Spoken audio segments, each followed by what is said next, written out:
Seattle is a city built on rain and technology, but some signals were never meant to be received.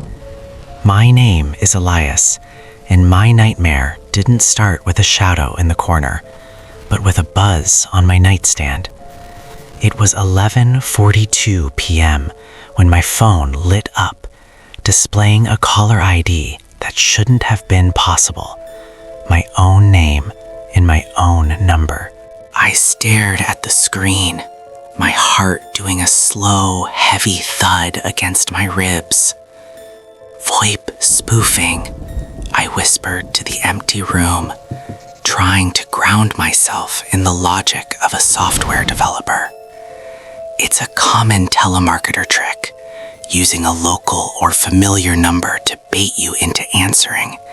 I just didn't think they'd use mine. The calls didn't stop that night.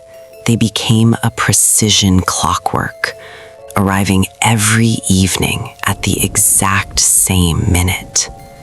When I finally found the courage to slide the green icon across the glass, the silence on the other end was heavier than the dark. All I could hear was a slow, rhythmic breathing and the tinny, distant echo of the very movie I was watching on my TV. The paranoia moved from the digital world into my physical sanctuary on a Tuesday I'll never forget. I was in the kitchen, trying to distract myself by making a drink, the rain hammering against the roof like 1,000 fingernails. My phone buzzed on the granite counter, and without thinking, I hit speakerphone while reaching for the fruit bowl. I was slicing a lime when a distorted, gravelly version of my own voice whispered through the speaker. "I prefer lemons," the caller said, the words dripping with a sickening familiarity. I froze, the knife halfway through the fruit, realizing there were no windows behind me and no way for anyone to see what I was doing.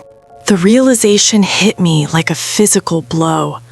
The stalker wasn't just calling, he was watching through my own eyes, or rather, my devices.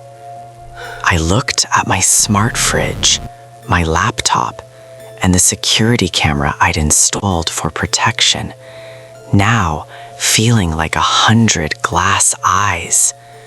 Every piece of technology I owned had been weaponized into a node of total surveillance. This wasn't a ghost story. This was a high-tech haunting, reminiscent of the 2007 Kuykendall case in Tacoma. Just like them, I was being hunted by someone who could bypass every firewall and hide behind my own identity. The FBI couldn't help that family back then, and as I looked at my blinking router, I knew I was just as helpless.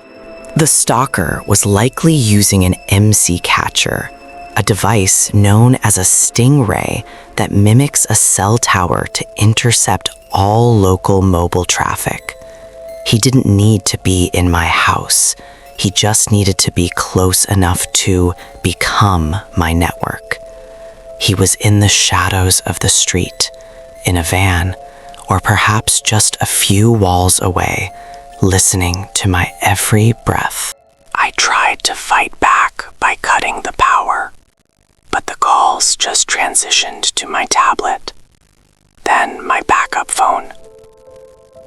It felt like my very digital footprint was being hunted by a predator that never slept and never made a mistake.